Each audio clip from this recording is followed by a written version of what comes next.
Yo, j'espère que vous allez bien. Nous voici aujourd'hui pour une session de cash game NL10.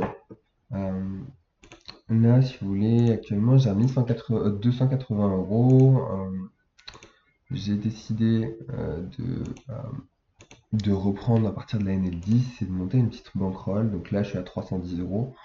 Et hier, je me suis rendu compte de quelque chose dans mon jeu, c'est que je joue énormément en automatique et c'est quelque chose que j'ai la flemme de corriger parce qu'en fait, jusque-là, ça marchait bien pour moi.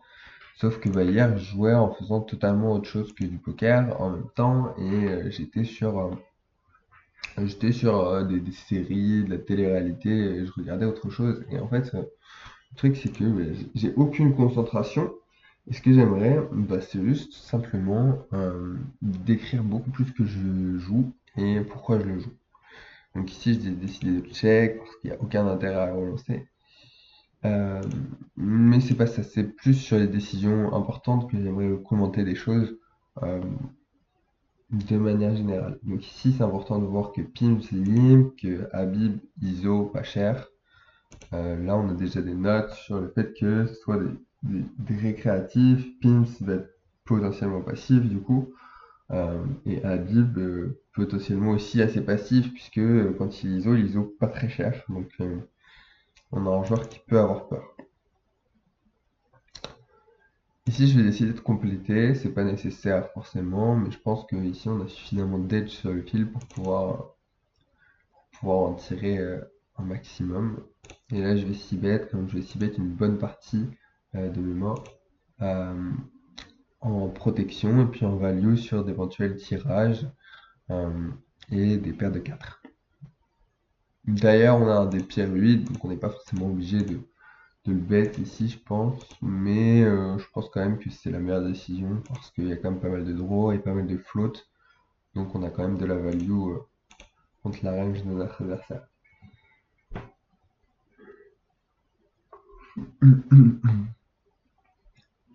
Donc ouais, vraiment, je vais essayer de rentrer dans ce truc où je vais vraiment détailler ce que je fais, même vis-à-vis de moi-même, même lorsque je vais avoir des sessions solo.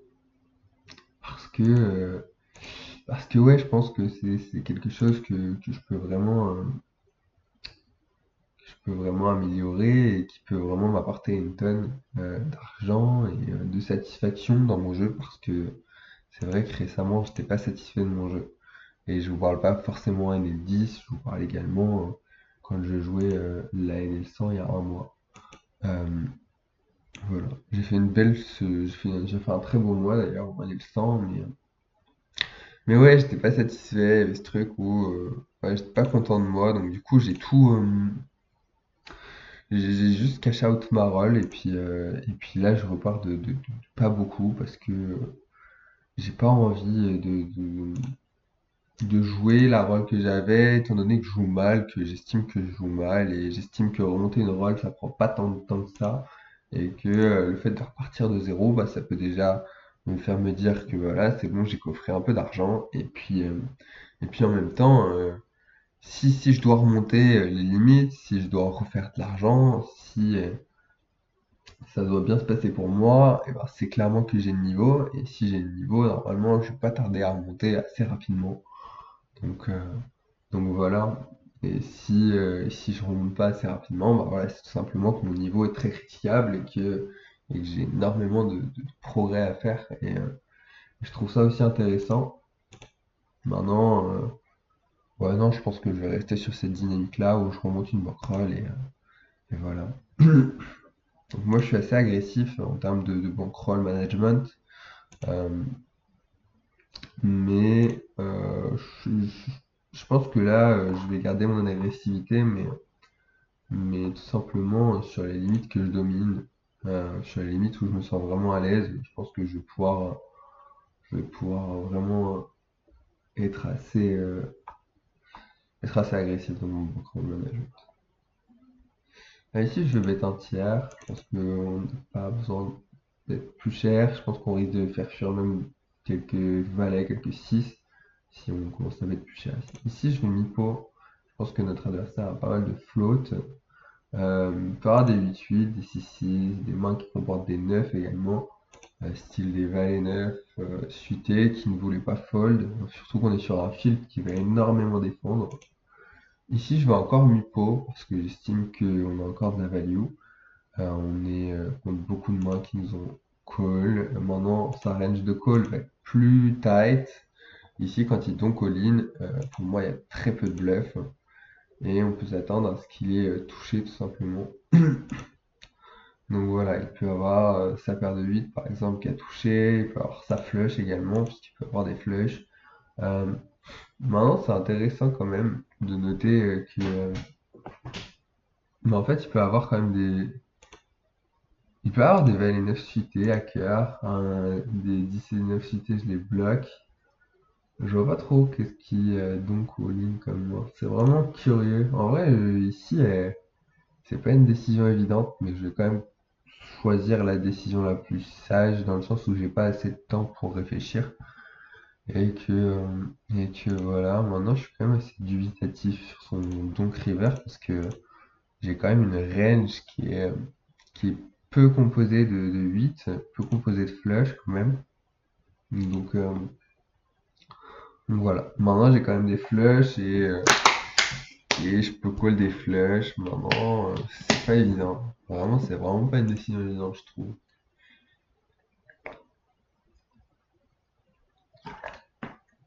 Mais quels sont ces bluffs ici? En vrai, je suis pas sûr que il y ait tant de bluffs que ça. Je suis pas sûr qu'il va prendre des 9 en bluff, par exemple. Je suis pas sûr qu'il y ait énormément de flottes comme valet 10. En plus de bloquer les 10, donc les flottes comme valet 10, dame 10, roi 10, as 10, il n'y en a pas. Euh, les valets, ils vont jamais jouer comme ça, donc c'est bon, tranquille. Euh, Contre Flo Anto, je vais quand même défendre parce que notre ami ne trouvait pas cher. Et donc du coup, je pense qu'on a les cotes directes pour payer, pour aller voir en flop. Euh, je pense qu'on va être assez rentable. Notre adversaire décide de mi-pot, voire même un peu plus. Voici, on bloque les rois, c'est pas le meilleur spot. Je pense qu'on a peu d'équité. Je pense que c'est en size qui va être under bluff quand même. Donc ici, je pense que fold est la meilleure décision. Donc là, je viens d'isoler, notre adversaire call, notre adversaire call également. Je pense que les rois qui pourraient exister se situent quand même dans la range de mousse et moins de celle de tapis. Maintenant, celle de mousse, pardon. Enfin, ouais, non, celle de tapis. Ici, je vais décider d'overbet pour la simple raison parce que j'estime que malgré qu'il y ait un double flush draw, les joueurs vont overfold sur les doublets des mains qui sont vraiment dans notre range. Et je bloque des rois dames, je bloque des rois valets, et je pense que là, on a plutôt un bon combo pour le faire, malgré le fait que il y ait un double flush draw. Donc ici, on a un open 23x de tapis, ce qui est très intéressant. On va probablement avoir un joueur qui va être assez gambler, qui va faire d'immenses erreurs. Donc voilà, c'est la première fois qu'il nous montre tant d'agressivité, donc peut-être que cet adversaire avait tout simplement une main et qui décide de la fast play, par exemple un 2-10, 2 valet, 2-9 qui ne sait pas trop comment jouer, ou un 2-8, 2-7, peut-être parfois, ou un as-valet, je sais pas, qui a pas envie de. Je sais pas trop en fait. Même un as-9 qui sait pas trop comment faire, mais qui a envie d'aller à tapis ou qui a envie de mettre des jetons parce qu'il se dit ouais, c'est pas une mauvaise main. Donc bon, ici on a clairement un joueur récréatif qui est capable de tout et de rien. Et surtout de tout. Euh, Table 1 sur ce flop, on n'a pas trop envie de bet puisqu'on a 4 way. Euh, non, on a 3 way, pardon. Ah, ça change un peu la décision. Ici, je vais prendre l'option de bet quand même. Puis je vais voir comment réagissent nos adversaires. Ici, j'ai besoin que nos adversaires fold une fois sur 5 pour être assez content et pour deny toute leur équité. Donc je vais essayer de deny de l'équité en faisant ce size. Si ça fold, je suis content. Et sinon, bah, je peux encore toucher des valets, des as et améliorer ma main, en tout cas. Là, je vais clairement fold parce que je n'ai pas vraiment d'équité face à la reine de Rachel qui raise. Euh, Là, je vais choisir d'un quart parce que je pense que nos adversaires vont très peu raise, que quand ils vont raise, ils vont être vraiment devant notre range, on va pouvoir avoir un fold tranquille. Et des fois, ça va fold. Et dans les cas où ça colle juste, on va pouvoir continuer de mettre la pression sur des cartes. Sur des cartes. Donc là, il y a deux solutions qui s'offrent à nous, soit check, soit bet. Je pense que bet est pas déconnant. Je vais bet assez cher maintenant. Mais je pense que notre adversaire peut encore fold pas mal de mains qu'il aurait float au flop. Des mains qui ne comportent pas de carreaux, des essais qui ne comportent pas de carreaux, des mains qui n'ont pas envie de continuer. Maintenant, je pense que la majeure partie des mains qui vont fold, enfin, on aurait pu les faire fold river, mais je pense qu'on peut déjà commencer à construire un bluff pour la river, puisqu'il va y avoir pas mal de mains qui vont call fold, style des rois de carreau, des as de carreau, des dames de carreau, même pas des valets de carreau, et ici on bloque pas forcément ces mains-là, donc c'est plutôt intéressant, je trouve. Et il va être en PLS sur beaucoup de rivers avec des As-7, des Rois-7, des Dames-7. Donc en fait, finalement, il va y avoir pas mal de mains qui vont call fold et ça, c'est assez intéressant. D'autant plus qu'il n'a pas raise le flop, donc il n'a pas de double paire. Et il n'a pas non plus les meilleurs As, enfin, il n'a pas non plus les meilleurs top pairs parfois, parce que ses meilleurs top pairs, il va juste les raise. Et s'il avait style 8-8 et 9-9, pareil, il aurait probablement choisi de raise. Donc c'est aussi pour ça que je trouve que le 1 quart est intéressant sur cette texture.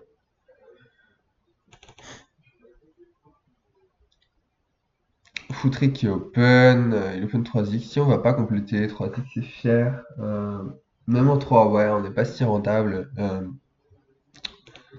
Enfin, quand vous regardez les ranges, c'est des folds assez tranquilles. Normalement, il me semble. Ça fait longtemps que j'ai pas regardé des ranges de cash game. Mais c'est des mains qui, au vu du rake, vont pas vous rapporter énormément d'argent.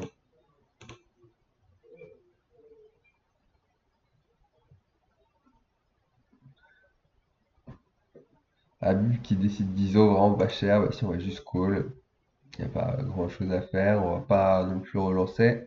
À part si on a vraiment la note qui fait ça avec des mains ultra weak, pourquoi pas le relancer en bluff, mais ici je suis assez ok de payer de cette manière.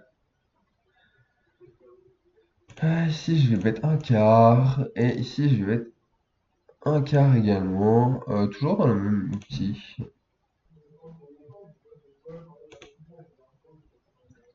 Si on colle, si on tapis, je pense qu'on peut bet.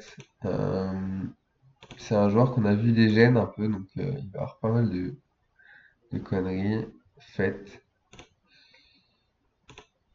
Je vais bet un quart ici, parce que je m'attends quand même à quelques calls. Euh, le fait que je me fasse raise est assez inquiétant pour moi. Maintenant, on a quand même vu un joueur faire n'importe quoi, donc pourquoi pas call encore. Des fois, il peut juste avoir 7 et 2 qui se counterfeit aussi, river. Et là, il a 7 et 3, donc bon. Je sais pas ce que j'aurais fait s'il avait jam. Je pense que j'aurais probablement payé, mais je suis pas sûr non plus, parce que je sais pas s'il y a tant de bluff que ça. Maintenant, c'est waouh. Waouh, waouh, waouh, waouh. Bon, c'est hyper intéressant de voir qu'ils se font l'air avec 9 et 6. Ici, on a vraiment une baleine qui est prête à tout payer, donc c'est vraiment très très intéressant. Et sur ce genre de table, on est très content de faire tout payer au maximum à notre adversaire. Enfin, surtout, enfin, non, ce que je veux dire, c'est que en fait, on est très content d'avoir des fiches qui sont prêts à tout envoyer tout le temps. C'est très agréable. C'est ce qui va nous rentabiliser énormément notre jeu. Ici, je pense que j'aurais pu ISO potentiellement plus cher, mais étant donné qu'il vient de donner de l'argent, je suis pas forcément convaincu du fait que ce soit intéressant. Ici, je vais bet small parce que je m'attends à quand même pas mal de mains faibles chez Hadez, également chez Tapi. Donc, j'ai vraiment envie de garder un maximum les mains qui sont pas forcément à l'aise.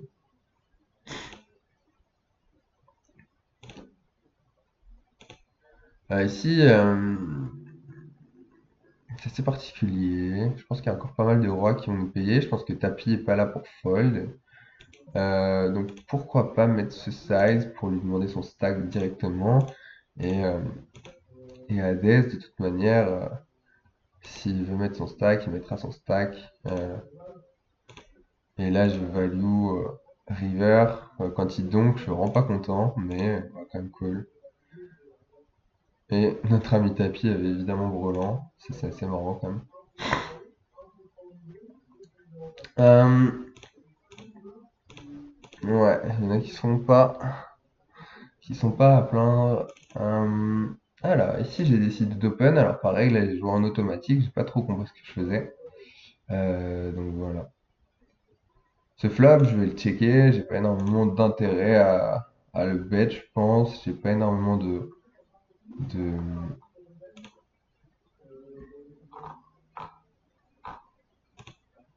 j'ai pas énormément de bluff. Enfin, j'ai pas énormément de marques, pardon, que je vais. En fait, je vais soit me value cut, soit ça va pas être très intéressant en fait ce qui va se passer. En fait, j'ai vraiment l'impression ici. Oh, je call direct. Bon, c'est n'importe quoi ce qui se passe. C'est n'importe quoi. Ici, je vais bet small. Je pense que Habib a pas souvent une bonne main. Et turn, je sais pas pourquoi j'ai pas bet ici. Vous voyez, j'ai du mal des fois à jouer avec logique. Parce que bah, juste, je réfléchis pas. Si je vais bet un peu moins cher, je veux quand même conserver des valets 10. Je pense qu'il peut faire une erreur de cote énorme en payant des valets 10. Donc, je vais en profiter. Ici, je vais isoler contre Mousse. Je pense que euh, Tapi va tout payer. Et que voilà, c'est plutôt pas mal. Je vais check ce flop, tableau 4, parce que j'estime que Mousse a pas tout touché et que je veux le laisser toucher, par exemple, des 10 pour le value ensuite. De même manière, là, je vais bet peu cher parce que je pense que notre ami va encore nous payer pas mal de choses. Et en fait, on se rend compte que Mousse est également un joueur qui paye une tonne. Et là, ce qu'on veut, c'est que Tapi recave. Parce que Tapi est vraiment un joueur qui va nous donner une tonne d'argent alors qu'on va avoir des mains fortes. Malheureusement, il recave pas. En tout cas, lorsque vous avez un fiche d'une telle envergure sur votre table, ne le lâchez pas, surtout pas, il faut rester. Je vois des règles des fois qui se barrent, je me demande pourquoi. Parce que votre win rate, vous allez le faire lorsque vous avez des joueurs qui sont faibles de cette manière, et ça c'est vraiment hyper important de rester. Euh, Parce que voilà, c'est ce qui fait que vous allez faire 30 ou 40 ou 50 ou même 100 bébés 100 des fois enfin 100 bébés au 100 mains, 100 blindes, vous allez générer 100 blindes sur 100 mains et en fait c'est ce qui va augmenter votre win rate global et c'est hyper important de rester hein, parce que c'est de l'argent gratuit et que c'est ce qui va vous permettre de franchir les limites et d'aller jouer plus cher à l'avenir, pourquoi pas. Là, je vous avoue que je vais prendre ce move. J'ai pas connaissance énormément de ce coup, mais j'estime que notre adversaire montre assez de faiblesse. Et je pense qu'il va de temps en temps avoir un 5, de temps en temps avoir des mains qu'il n'a pas du tout envie de call. Et je pense qu'en overbettant ici, ça va overfold de mutant. Et je vais pas. Voilà. Maintenant, ce que j'aurais aimé ici, c'est avoir une meilleure conscience du coup. Et voilà. Maintenant, par expérience, je sais également que ça va assez fold dans ce genre de spot. Donc bon, l'un dans l'autre, voilà. Mais le problème, c'est que là, ici, j'ai même pas pu identifier si pour moi, elle avait plus souvent une hauteur, etc. J'ai pas vraiment réfléchi suffisamment au coup, à mon goût. Et ce que j'aimerais, et ce sur quoi j'aimerais progresser moi, c'est de plus savoir ce qui se passe également dans les coups parce que voilà.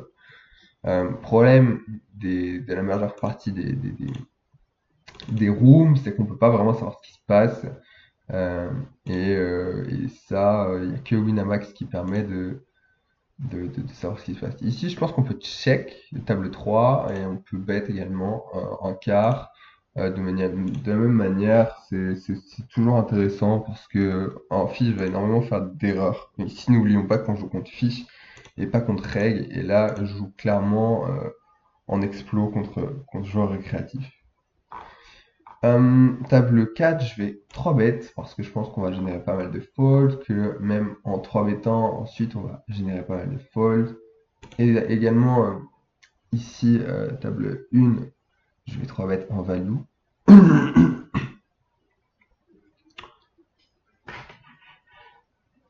Et je vais m'arrêter sur le dernier coup. Sur le dernier coup, je vais m'arrêter. Et je vais. Maintenant, limite, ce que je fais, c'est que je quitte dès que. Parce que là, j'ai des trucs à faire, mais je vais aller au sport. Donc ici, je vais isoler. Et ici, je vais continuer de la même manière. Je pense que c'est un flop qu'on peut continuer, qu'on peut checker. Mais je pense que ça peut être pas mal de continuer comme si on avait touché quelque chose. Et notre adversaire peut, peut, peut nous garder sur, par exemple, As-Dame. Il peut nous mettre deux dames dans la range. Il peut nous mettre deux As. Enfin, voilà. Ce que j'aime bien entre le 1 quart et le 1 tiers, c'est que les joueurs vont pas forcément se rendre compte énormément de si vous mettez un quart ou un tiers et ils se posent pas plus de questions que ça, alors qu'en vrai, ça peut être des bonnes indications.